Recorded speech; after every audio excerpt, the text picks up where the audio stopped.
제가 저번에 박정호 교수님을 모시고 중국인들의 땅 사랑, 서울에 집을 사러 오는데 아직 시작 안 했다. 다른 나라에 비하면 우리나라는 아직 후순이다 라는 얘기를 전해드린 적이 있는데, 그럼에도 불구하고 실제로 중국인들의 부동산 투자는 점점 늘어나고 있다. 그 얘기를 한번 해보려고 합니다. 이게 PD수첩에서 다룬 내용인가 봐요. 근데 이게 지금 인터넷에 뜨겁게 막 돌아다니고 있더라고요. 2020년에 32억에 갤러리아 포레라고 해서 초대형 주상복합 아파트가 있습니다. 거긴 작은 평수도 없어요. 그거를 20대인 중국인 여성 진모 씨가 샀대요. 그래서 등기부 등본도 영상에 나오는데 보면은 진 누구누구인데 92 땡땡땡땡으로 시작하는 거예요. 이 외국인 등록증을 만들 수가 있어요. 외국인들은 일종의 민증 같은 거죠.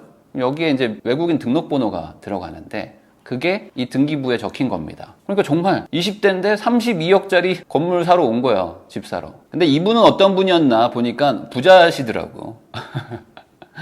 그래서 이미 차도 좋은 거 타고 다니시는데 7억을 투자했대요. 그래서 4개월 만에 10억 벌었다. 전세 끼고 사셨을 것 같아요. 안녕하세요. 제가 서울에 아파트를 하나 샀더니 4개월 만에 10억이 올랐어요. 서울 부자들이 사는 곳이에요. 여기는 최고급 주택들이 많거든요. 그걸 사면요, 꽤 높은 수익을 얻을 수 있을 거예요. 한국인들이 똘똘한 한 채를 좋아합니다. 그래서 32억에 샀는데 1년 만에 10억이 올랐다. 이런 것도 있습니다. 이태원에 이런 한 동짜리 건물을 사가지고 리모델링도 했나봐요. 큰 돈 들이진 않았지만 그래도 이쁘게 잘 고치신 것 같아. 이렇게 고치는 중국인 투자자들도 있대요. 근데 이분도 82년생이야. 이제 40이죠. 근데 이분은 78억짜리였어. 근데 그 59억의 대출을 받아가지고 이걸 삽니다. 그러니까 실제로는 한 20몇 억 들여가지고 집을 샀는데, 이거 10억 싸게 산 겁니다. 이런 알짜 정보를 어떻게 외국인이 알아요? 나도 신기해. 그래서 이분을 찾아갔대.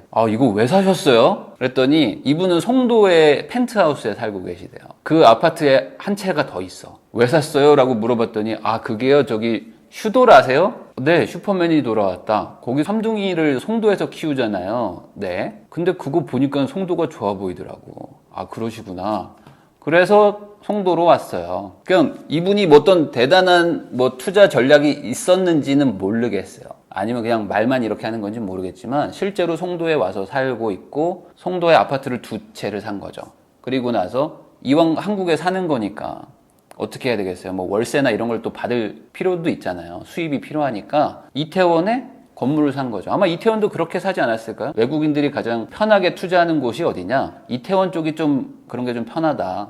그러냐? 그럼 하나 사야겠다. 그래서 펜트하우스를 36억에 사고 중층을 한 13억에 하나 사고 그리고 이태원 건물 78억에 사고 그래서 130억을 그냥 한국에다가 투자를 한 분이 있었어요. 이런 분 말고도 96년생이 아파트를 사러 오는 경우도 많고 70년대생들이 건물을 사러 오는 경우도 많고 그래서 마레프를 좋아한대요. 중국인들이. 이 영상에서 얘기로는. 근데 실제로도 인터넷에 보면 마포, 레미안, 프루지오 이런 얘기가 많잖아요. 그러면 제가 외국인이라고 해도 우리가 외국에 투자한다고 그러면 어디 하겠어요? 가장 좀 대도시의 가장 안전한 지역, 뭔가 많은 사람들이 좋아하는 그런 주거용 건물부터 투자하려고 하지 않을까요? 제일 쉬우니까. 근데 이 중국인들은 돈이 우리나라에 비할 바 없이 많잖아요. 부자들도 훨씬 많고. 그리고 중국의 집값도 어마어마하단 말이죠. 그러니까 상대적으로 싼 거야, 우리 집이. 그러니까 상대적으로 마레프? 야, 20억밖에 안 해? 너무 싼데? 라고 와서 살 수도 있는 거죠. 근데 이제 오실 때 이렇게 현금으로 가지고 온대. 현금으로. 그래서 이걸 세야 된다. 그래서 실제로 이 중국인들이 쓰는 커뮤니티 같은데 한국 부동산 소개글 이런 것들도 많이 오고, 그리고 실제로 제가 이제 아는 분들을 통해서 물어보면은 이걸 연결해주는 중개업도 지금 발달이 꽤 돼 있어요. 실제로 중국 어떤 자본이 우리나라 부동산을 사게 이 일종의 원스톱 컨설팅을 해주는 분들도 많다. 우리나라 사람들이 그런 걸 하는 거죠. 그래서 중국인들도 숲세권, 공세권, 학세권, 초품화, 몰세권 이런 것들, 그러니까 우리나라 사람들이 선호하는 어떤 그런 취향들도 어느 정도는 이제 공유가 되고 있고, 이게 어려운 내용들은 아니니까 그러면 충분히 그분들도 공감을 할 거 아니에요. 그래, 숲이 있으면 좋지. 공원 있으면 좋고 학교 끼고 있으면 좋지. 중국인들의 이 교육열은 우리나라랑 다를 바가 없거든요. 그러니까 이분들도 우리랑 같은 마음이야. 여기도 아이들 1명 낳아서 키우고 있고 중국인들도 이 학벌 이런 거에 대해서 집착을 하는 똑같은 민족이기 때문에 내 맘이 네 맘이야. 그런데 이런 얘기들을 많이 하잖아요. 아니 외국인들이 그럼 돈을 어떻게 사냐, 대출을 안 해주는데. 외국인들도 국내 은행에서 대출을 받을 때는 동일한 규제를 받을 수 있는데 문제는 외국계 은행에서 대출을 받는 거겠죠. 외국인이 외국계 은행에서 대출을 받으면 이걸 현실적으로 우리나라에서 막을 수 있을까? 그런데 우리나라 사람들은 우리나라 물건을 가지고 우리나라 대출을 받으려고 하니까 이게 막 막혀 있는 거야. 그러니까 동일한 조건이냐라고 보면은 약간 다른 거죠. 외국 자본은 외국에서 대출을 받을 수가 있으니까. 그리고 중국에서 그럼 한국으로 돈을 어떻게 가져오냐? 홍콩을 통해서 오면은 쉽게 들어올 수가 있다. 그러니까 중국의 그 많은 돈들을 맘만 먹으면 가져와서 저 이거 3개 주세요. 뭐 이렇게 한다는 거죠. 그래서 우리나라는 조금 외국인들한테 사각지대가 있다. 그래서 이런 집들을 많이 산대요. 제일 좋은 거. 84년생, 93년생 중국인 부부가 29억에 트리마제를 샀나 봐요.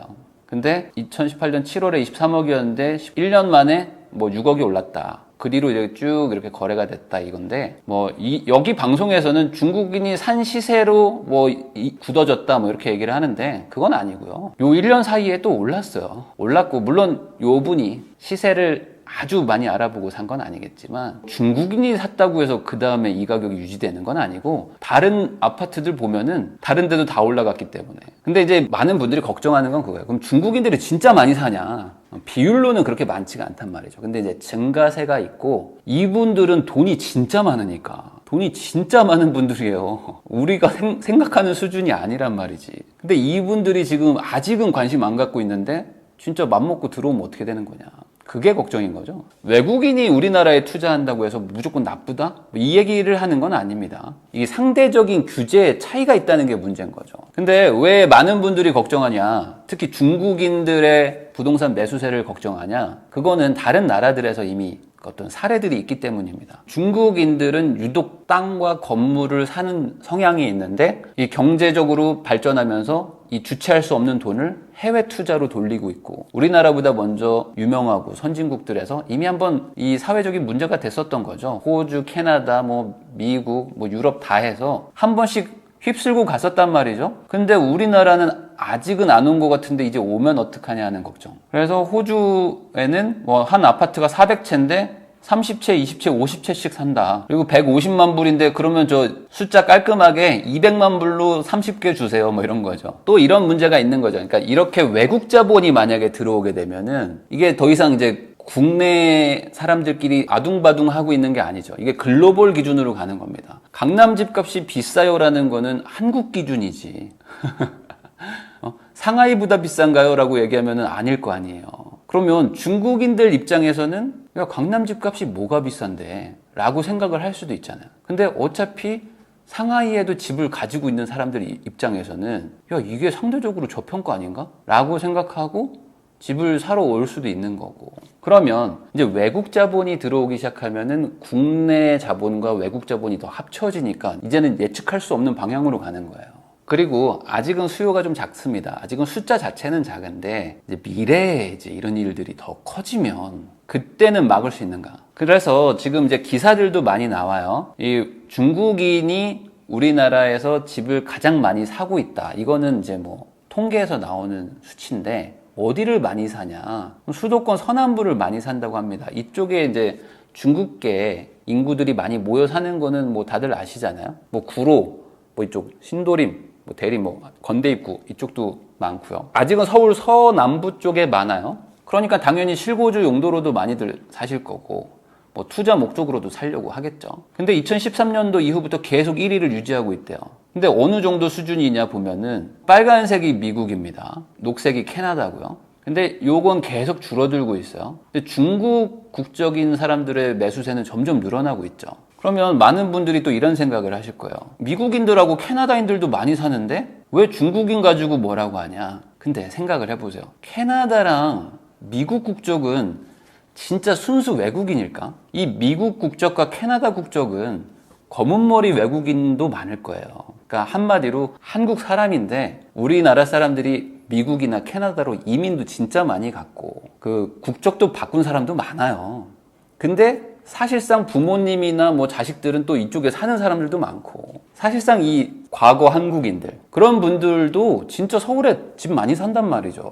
그런 것도 같이 포함되어 있는 거니까 이걸 미국인의 투자다라고 보기에는 조금 현실적으로 안 맞는 거죠. 근데 우리나라 사람들 중에 중국 국적을 가지고 있는 한국인이 있을까? 그거는 아닐 거 아니에요, 아직은. 원래부터가 아예 그냥 한국 사람들인데 일부러 중국 국적을 얻은 사람은 없을 거 아니에요. 이 미국이나 캐나다보다는 훨씬 더 아예 그냥 외국인들이 사러 온다라고 봐야 돼서 이게 다르다. 그리고 이런 것도 있어요. 왜 중국 투자를 그러면 막아야 되냐? 아니 중국인이나 뭐 미국인이나 아무나 투자하면 되지 왜 막냐라고 얘기하는 분들이 있는데, 이게 차이가 있는 거죠. 중국은 한국인들이 땅을 못 사요. 그래서 이게 상호주의라고 해서 상대가 막지 않으면 나도 막지 않는다가 이제 국제법인데, 중국은 자국의 땅의 보유를 못하게 하는 나라인데 왜 한국은 땅의 소유권을 주냐? 이 원론적인 문제가 생길 수가 있는 거죠. 그래서 한국에서도 지금 중국인들의 땅 소유권은 제한을 해야 된다. 이게 상호주의니까